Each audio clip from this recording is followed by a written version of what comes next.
episode of Chef's Kiss on the 18th green. John LaLoggia, Pete from Sheffield Shuffler.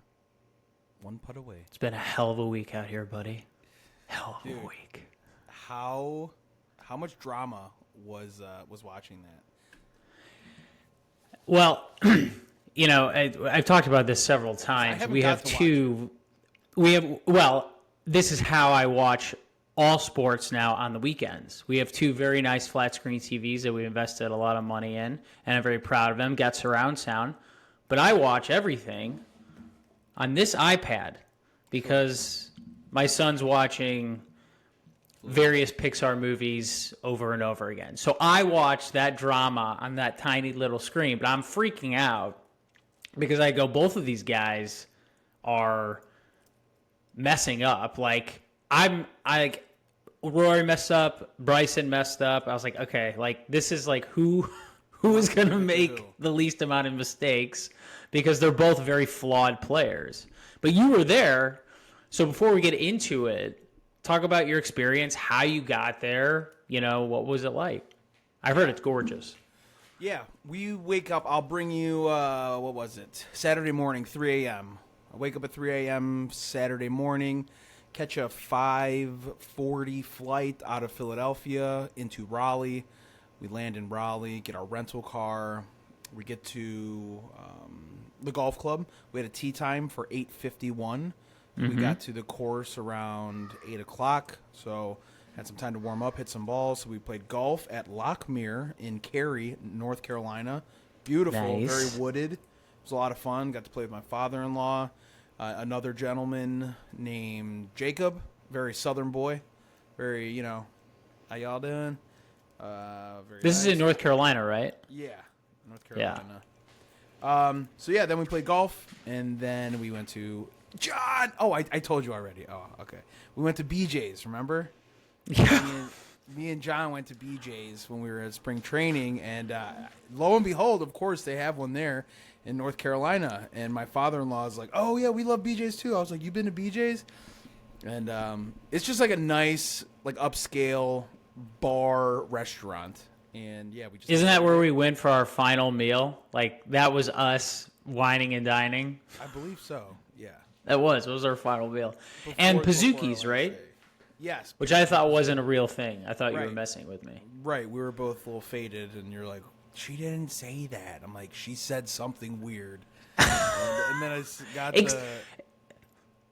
Explain to the millions of listeners what a Pizookie is. It's like a chocolate sundae, or it's a sundae ice cream. And me and John we had a couple beers, and, then the waitress came over, and she said something. She was like, "Oh, the Pizookie?" And I was like, what? And then I made a weird, it was very awkward.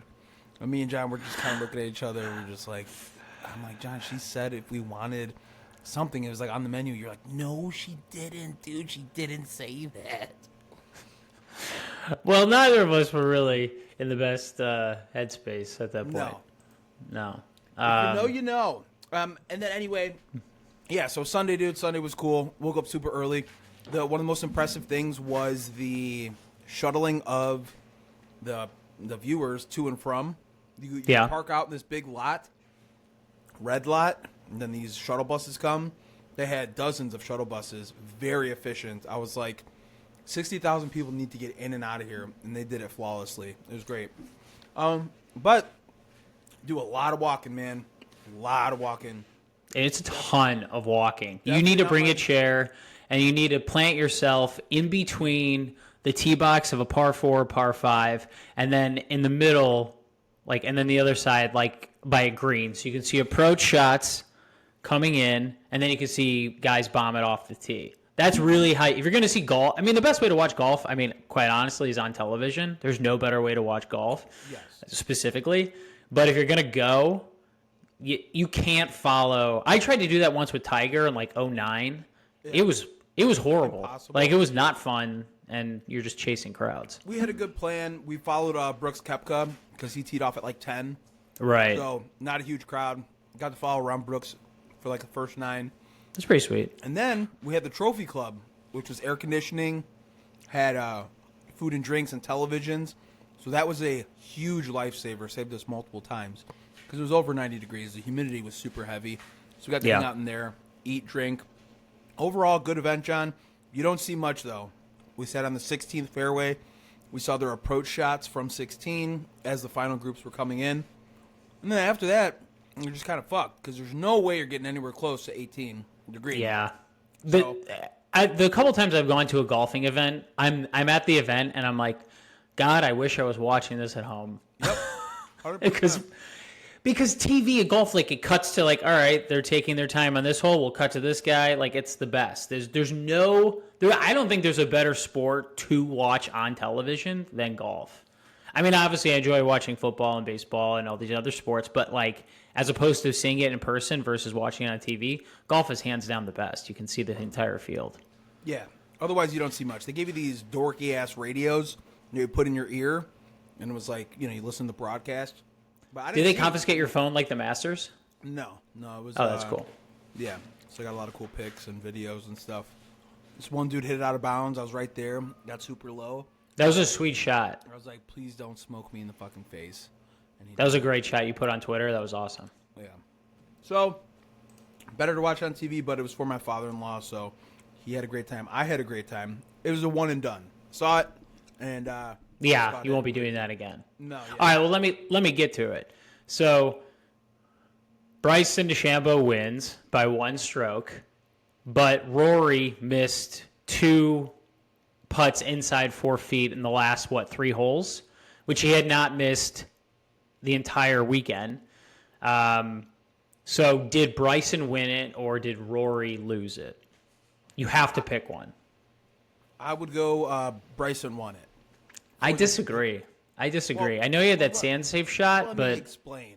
Would you give me a chance to explain? Okay. you think you're so cool with your blue hat. I'm getting that soon. You have one too. Except I'll throw you my won't cubby have hat this, on right there. You won't have this pin for Payne Stewart, R.I.P. Oh, that's 25 awesome. Years. That's awesome. Just learned about that this weekend. No big deal. Had no idea he died in a plane crash. Oh wow, I definitely knew that. Had no idea. So I deserve the pin, obviously. Yeah, new golfer. You're right? well Fuck deserved. This guy. Yeah. Dude, he made that 55 yards sand shot to get it within 3 feet. The An amazing was shot. 1.7%. I retweeted it. Look at my Twitter. 1.7%. It was an incredible shot. He said it was the best shot of his life or whatever. Yeah, absolutely. So, I don't disagree, for that- but when you for miss that 2 only- putts inside of 4 feet, when you have to have it, like in the last holes and you haven't missed it all, like, dude, that's a debacle. Like, he lost that. Because neither of them were great down the stretch at all.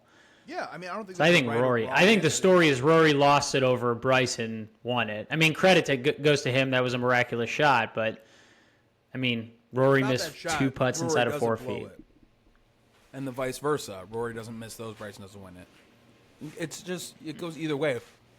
If he didn't have to make such a tremendous shot, it'd be different.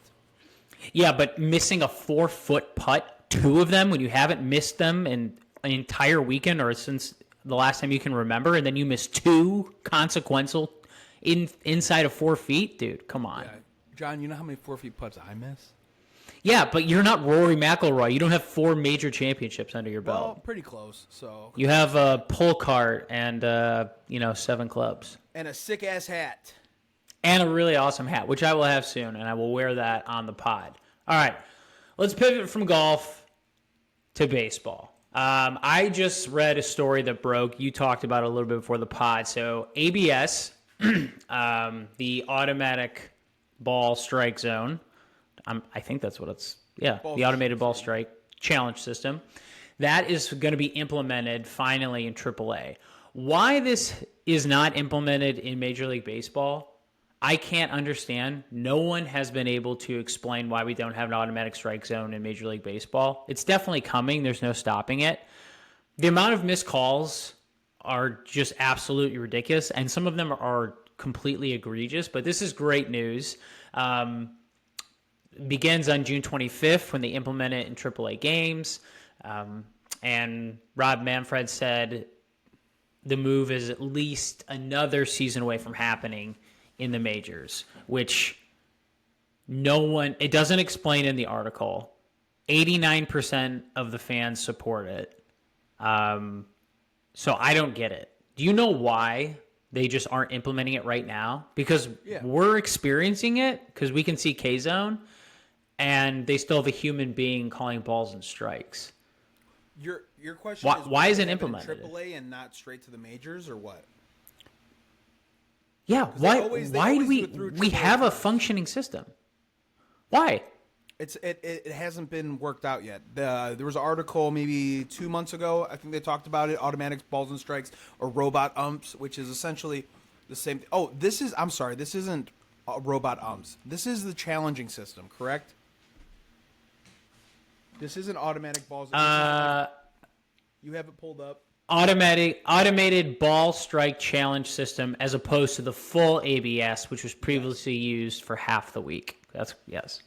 Yeah, so this is in regards to the challenging system. So, like you said, those are right. So if you're a batter and you think the ball's, you tap it, and then they check it.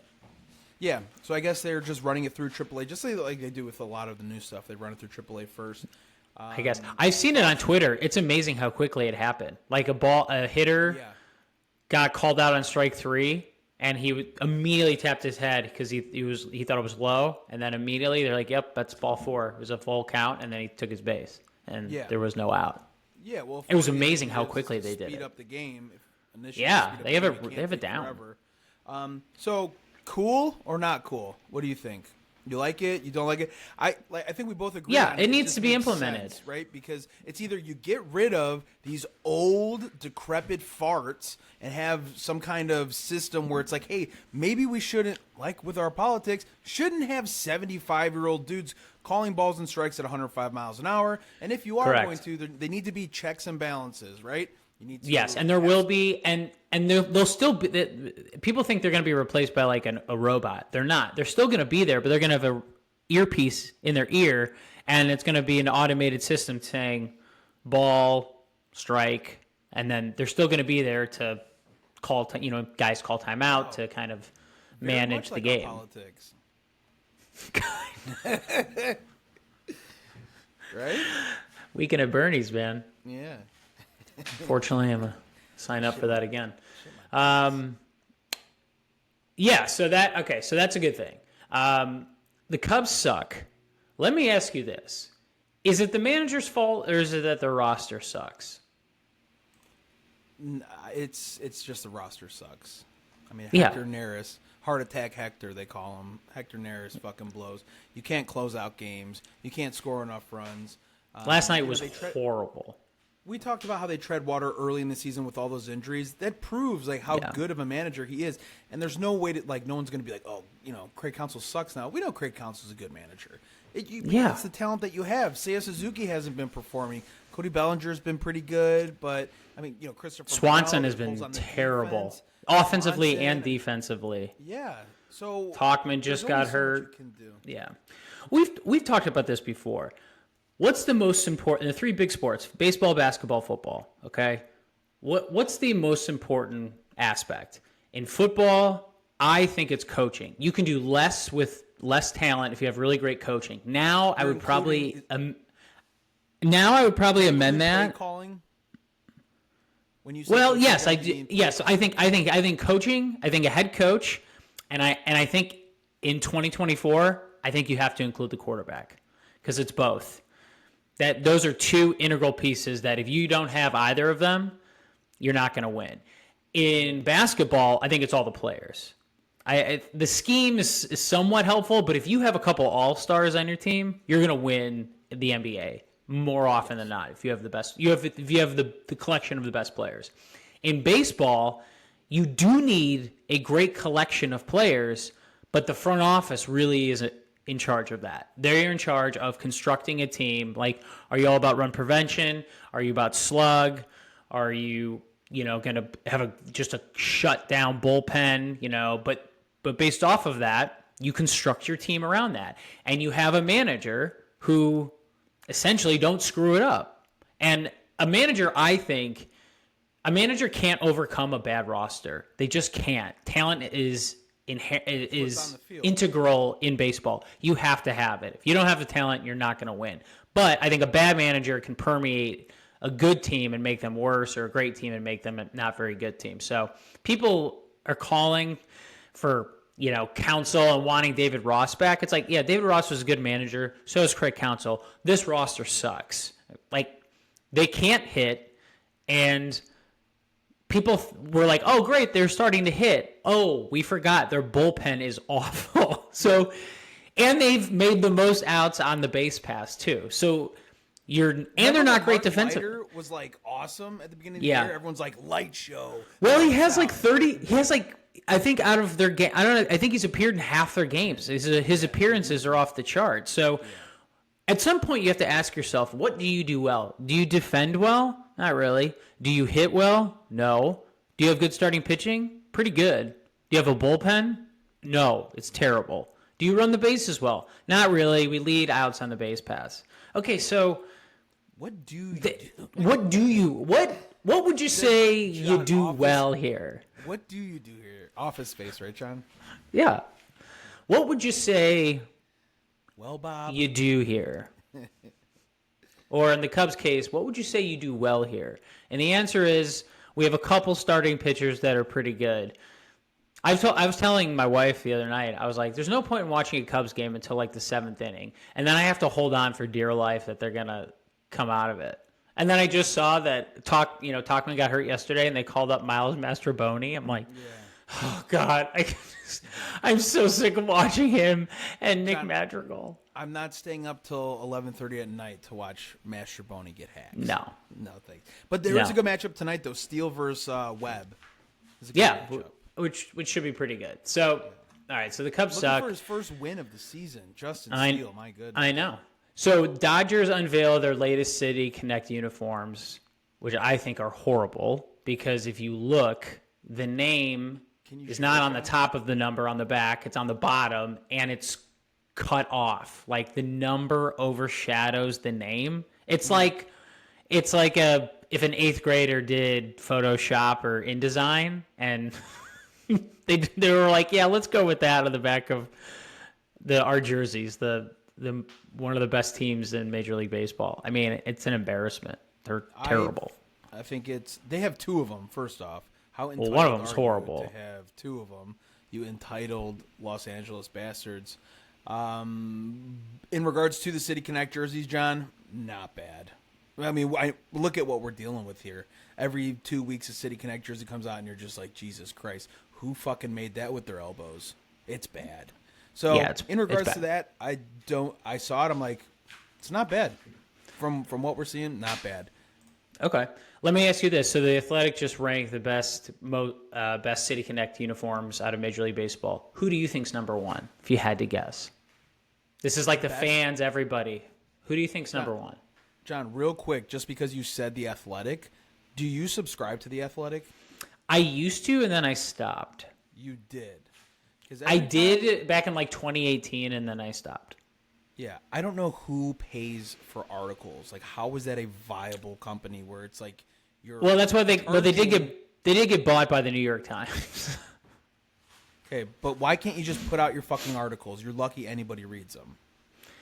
I mean, you're lucky anybody reads anything anymore. Right, yes, like, exactly. AI is coming for all of our. AI is going to be able to replicate this podcast. They're gonna churn up like our 50 episodes, and they're gonna recreate our voices, and they're just gonna be like, all right, we'll just do this. Damn, there's gonna be a lot of curse words. Worst City Connect, John? Best. Pick best one. Guess the best, most liked one by the fans and universally. Like, which is the best one? Can I get 3 strikes? Give me 3 strikes. Fine, but make it quick. San Diego Padres. No, but I love those. The Cincinnati Reds. No, but also good. The Chicago White Sox. No, but they were close. They were like top 5, the South Side ones. The Colorado Rockies, the green. Come on. Really? They look like Park Rangers? Yeah, the green. It must have been a small sample size. It was the Colorado Rockies. I was surprised myself, which is kind of why I decided to put it as a topic. But yeah, Yankees are killing it. Cole is making his debut tomorrow. Rizzo's out 4 to 6 weeks, hurt his arm. Betts got hit in the hand. He's out 6 to 8 weeks. I think a fracture in his hand. DeGrom throws on the mound. Scherzer's coming back soon, so some good stuff is coming up. As a Cubs fan, you know Anthony Rizzo every summer takes 2 to 3 weeks off because he's got back issues. I know this isn't a back issue, but he is getting up there in age. He's probably what? Is he 34? 34? 30. Yeah. If I'm 35, I think he's a year younger than me. 34. He always has back issues every summer. They brought up this young kid, Ben something, so keep an eye on him. I've seen a lot of Yankees guys that I follow and that I know that do baseball content. And they're pretty excited for this young kid to come up and get a shot. So we'll see how that goes. Yeah. Because I have MLB TV just like you, and I watch, the Cubs are a really tough watch. So when I've been frustrated, I'll watch the Yankees just because watching a Soto at bat and Judge, it's just awesome. When they're at bat, I'm like, Soto's such a tough out. I watched an at bat between him and Seth Lugo from the Royals, who's having a great year. Lugo threw everything he had at him. It was a 12-pitch at bat, and Soto ended up walking. He didn't bite. It was just a phenomenal plate discipline. You can just tell why he's such a great hitter. I mean, when he gets his pitch, he doesn't miss it, and then also his plate discipline and his eyesight is just incredible. Lugo threw a disappearing split change and he just flexed it and he didn't go. It was just incredible. To watch his at bats and Judge is just awesome, and that's where the game's at. Slug and velocity. Guys who throw hard and miss bats, and guys who hit home runs. And someone was talking about a stat the other day that the Cubs, they have the most they have the most runners left on base, but who leads runners left on base is the Dodgers, but they also have the most chances. They score the most runs. So, and they slug, which the Cubs don't. So, the teams that are winning, the Phillies, the Dodgers, the Yankees, the Orioles, they have pitchers who miss bats, and they hit the ball out of the ballpark. Ball go far, team go far. Far. And that's what people are paying for. And if you don't pay for it, then it's not going to happen. I mean, Jed didn't do enough for the Cubs.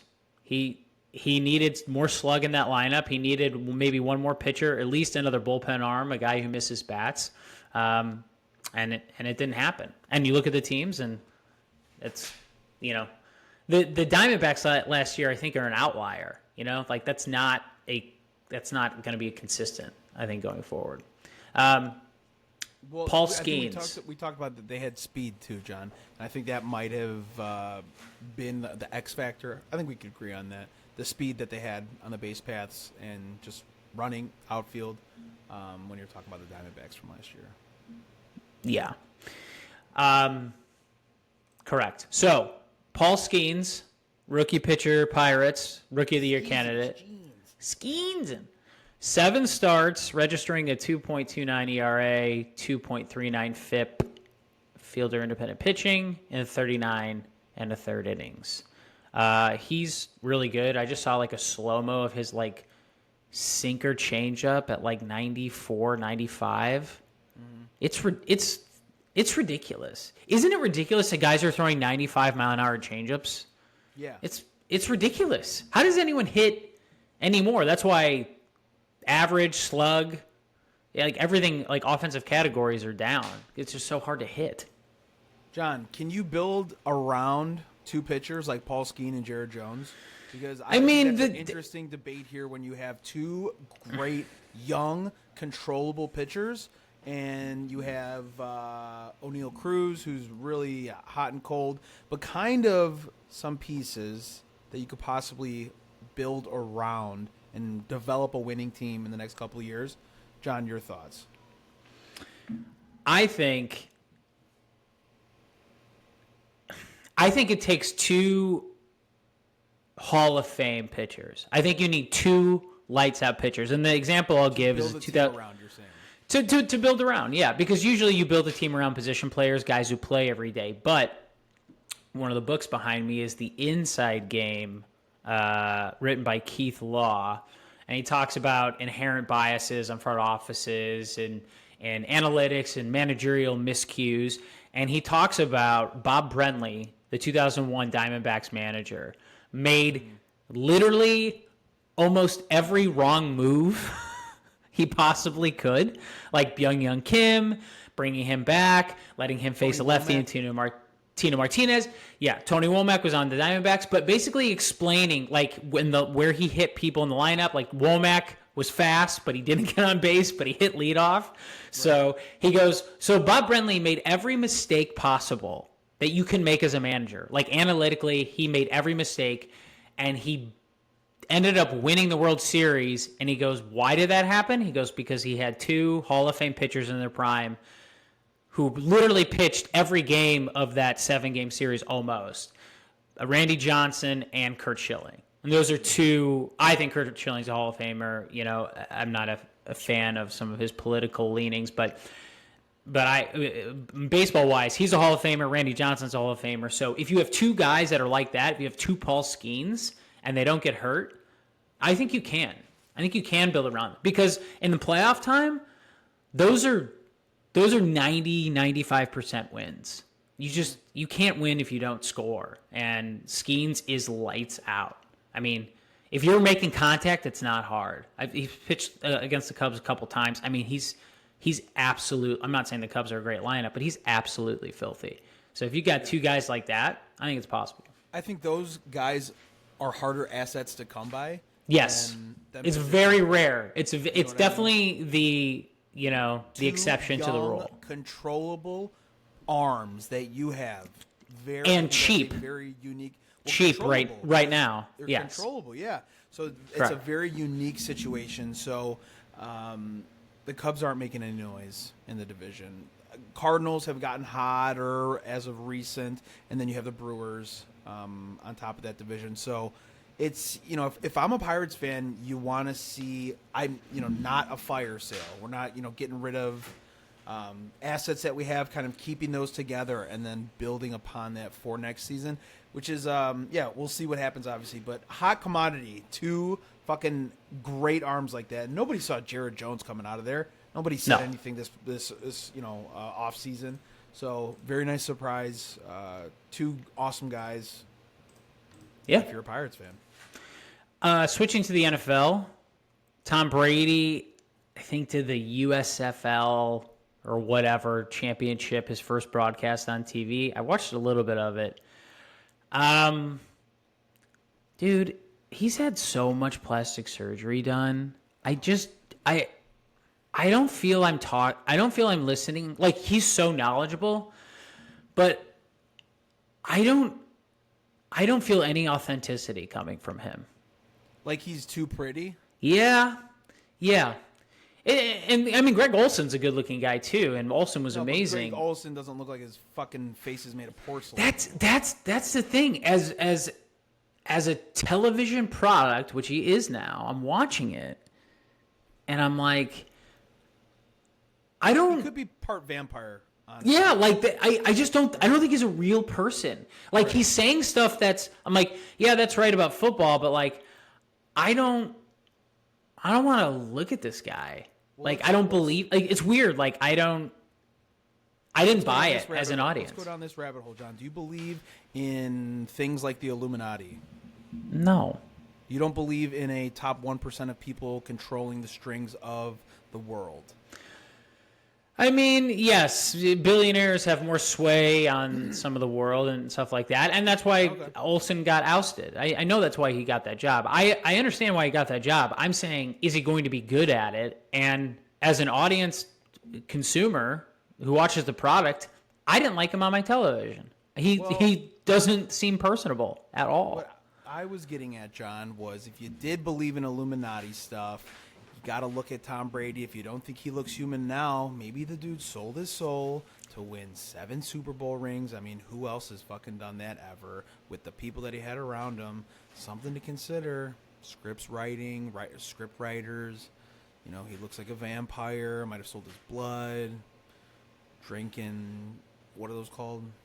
O chromosomes. You know what I'm Well, he's talking about? definitely had way too much plastic surgery done. I mean, All he right, looks we'll just weird. call it plastic surgery then. I was trying to go down a rabbit hole and be like, he's, with all these, P. Diddy's best friend, all that kind of stuff. You know what I mean? Went to the island a couple times. I don't buy any of that. I think he's a unique dude, and he's obviously the greatest quarterback of all time. But I don't want him on I don't want to watch him on big time games on Sunday. Mm-hmm. I don't. What? Well, who knows what he's going to sound like, right? I watched him, and I didn't like it. Not a great TV product. They're not all great television products. What are your complaints about him when you were watching? Like, what didn't you like? I didn't believe he was a real person. It's the same problem I have when A-Rod's on a broadcast. First of all, I hate A-Rod. I don't hate Tom Brady. I hate A-Rod. He is a known cheater, but A-Rod is such a fucking phony. A-Rod is trying so hard to show the audience that he's a real human, and he fails miserably, and it's so hard to watch because he's saying what he thinks people want to hear, and it's just so painful to listen to watch. He also cheated. Brady cheated too, also with Deflategate or Spygate, but I just don't want to see. I don't feel an authenticity coming from Brady. He's done roasts. He's done so many documentaries about himself. Blah blah blah. You know what I mean? I mean, honestly, say what you want. I'd rather have Aaron Rodgers up there. Who the hell knows what he's gonna say? Some crazy shit. But at least it'll be entertaining and not weird. Why does A-Rod keep getting darker and darker? Dude, that guy is he not 50 Shades of Black? I've never seen an athlete other than Brett Favre. Reverse but Sosa. He is trying to tarnish his legacy so bad. Like, Who? History's not going to remember him fondly for this stuff. Who? And Rodgers. Oh, yeah. Well, skipping work to go get high? I mean... Well, yeah. After you said no BS, it's all business. By the way, I'm going on an unexcused absence. Like, I won't be here for a week. I'm going to go get really high. Dude, that's just how desperate the Jets are for a quarterback. And I feel bad because he's holding that team hostage. They're so starved for a quarterback. You know who you were getting in bed with when you made that deal. You knew Absolutely. everything that came with it. So Absolutely. I think that's something and you that can you're tell, gonna have dude, to swallow. you can tell Saleh is souring on him real quick. Saleh was probably like the owner, Woody Johnson, whatever, was like, we're getting this guy. This is happening. And Saleh's like, great. Like, he's an awesome quarterback. Then Saleh had to spend some time with him, and he's like, oh, I'm starting to see this. I'm starting to see what he's wearing. Yeah, he's starting to see what he's wearing on people. And Saleh doesn't have a good poker face at all. Yeah. And you're starting to see it in some of these press conferences where he's like, yeah, he's gone, and we talked about it, and he's trying to be cool about it, but he's so pissed. He's like, "Are you fucking kidding me? Like, why isn't this guy?" We support him. We support him. He has to. Right, but I'm saying he has to. What else are you gonna say? Because if you piss off Aaron, dude, he'll if you've wronged him or said one bad thing about him, I remember. Especially for his parents and brothers. I remember they were interviewing Greg Jennings. This is like 10 years ago, and he was on Colin Cowherd. Maybe 5 or 8 years ago. It was a while ago before all the pre-COVID, all that stuff. And Cowherd had been just ripping him for years, for a very, very long time, about not being a good teammate, and all of that did come to fruition. But he goes, yeah, Aaron, yeah, I wish Aaron would come on this show. And he goes, I don't know if he even listens to it. And Jennings stopped Colin, and he goes, let me tell you something right now. Aaron Rodgers knows everything that anyone has ever said about him ever. In the newspaper, in an article, in a podcast. He goes, he will never come on the show, and I guarantee you he has watched or listened to every clip that you have ever mentioned his name about. Like, he doesn't miss a thing. So he knows exactly what you're about, and he won't be coming on your show. I can promise you that. I go, that guy. He goes, that guy doesn't miss anything. Yeah, I mean, we can kind of tell he's kind of like that, right? I think he's brilliant. I mean, football-wise. Yeah, we know, John. We know you fucking love him. I mean, as a Packer fan, he gave me some of the greatest years of my life.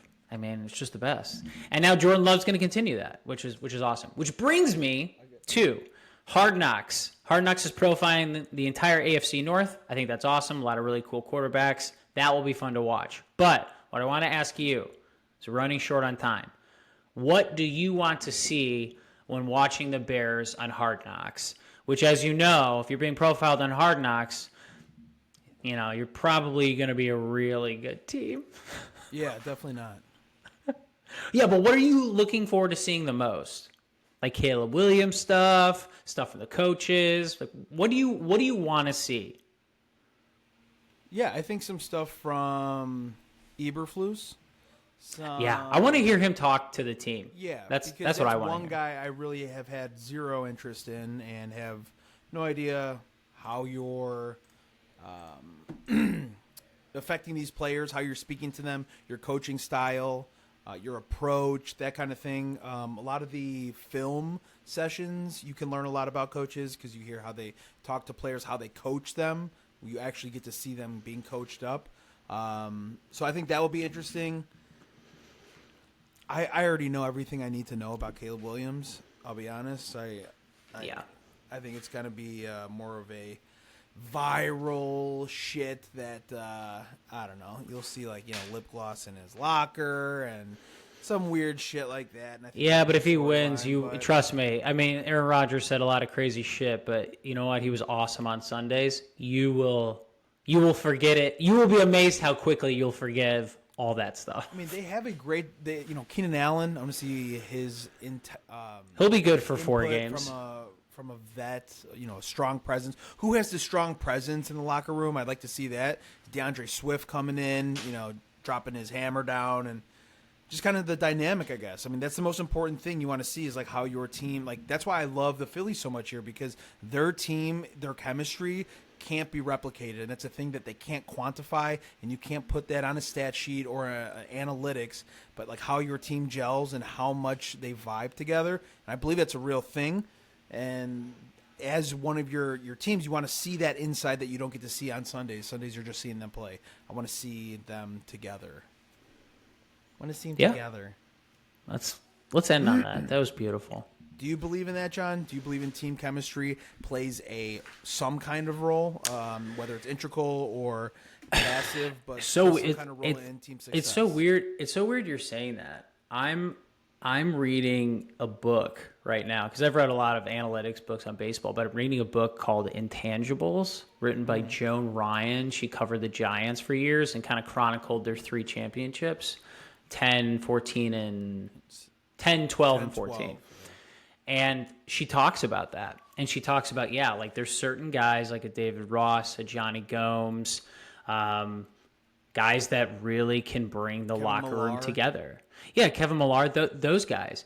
But she also, but back to the talent thing. You have to have, in baseball, talent is, and you have to have talent. You cannot win without good talent in baseball because it's sort of an individual sport working collectively as a team. And so she talked about specifically Barry Bonds and Jeff Kent, 2 guys who were loners, who didn't get along with their teammates, who did their own thing, who were assholes. The media didn't like them. Their teammates didn't like them, all that other stuff. But she said, through all of her research and talking to psychologists and everything, that she categorized them as a different class, but because they did their work and helped the team, because they were so good. They were. I mean, Jeff Kent offensively is one of the best second basemen of all time. Barry Bonds, arguably, even before steroids, is one of the best hitters of all time. They helped the team win in their own way. So the team chemistry happened without them, and they were like, if that guy just has got to show up to the park on time, and we're good, because he's going to help this team win. Mm-hmm. Now, I will tell you that I've also listened to I've also read a lot of team chemistry books, and because I think it's fascinating, just the psychology. And Harvard's, I have talked about this on the pod a million times. So I think that works with men. But with women, I think we're seeing it with Caitlin Clark right now. Men will this is from a Harvard psychologist in team building. Men will overlook your personal flaws if you help the collective team win. So Barry Bonds is an asshole. Jeff Kent's an asshole. You know what? I'm ride or die with that guy because he's going to help this team win. Because I want to ring. I want to win. Women, according to this Harvard psychologist, if they don't like you, they don't like you. They don't care if you're the best player on the team. They're about character, cultural fit. If you don't fit within the team and they don't like you, they'll never like you. It doesn't matter how good you are. So I think it does work in baseball, but I don't think it works in all sports. I think you're seeing that with Caitlin Clark. I think basketball is a great example of that, John, because you have to share the basketball. Yes, even more so. Complain about, yes. I didn't get the ball, you need to pass to me. Right. Selfish egos come into play when, like you said, baseball's more individualistic, coming together for the greater cause. Yeah. It's fucking beautiful. Beautiful, dude. Intangibles, read it. All right, John, did you have any closing statements? No, man. Hope you had a good Father's Day. Yeah, I was at Pinehurst on Father's Day, man. so I didn't really get. We got softball tonight, so we got a big doubleheader tonight against one of the top teams. So I'll try. I drive past your name on the plaque of our old high school every time. So, I see my name. Go give it a touch for me. I say your name every time I pass, and I pray for hits. Right. Well, good luck tonight. I wish you guys good luck. Maybe. What are you hitting right now? Obviously, I know you were looking at your stats today. My expected, what is it, expected WOBA? I hit the ball solid last time, but it was caught twice. Once deep in right field and once deep in left field. But my OPS, I think, is like 1.8 something. But I got to get it up there. I got to get my slugging up there. So I did not look at my stats today. When I do well, I look at my stats the entire week. But when I don't do well, I look at them once, and then I don't look at them again until the next game. Yeah. All right, John. All right, brother. Hopefully the new mic is working out. Oh, my gosh. Shout out to the new mic, guys. We didn't even touch on it.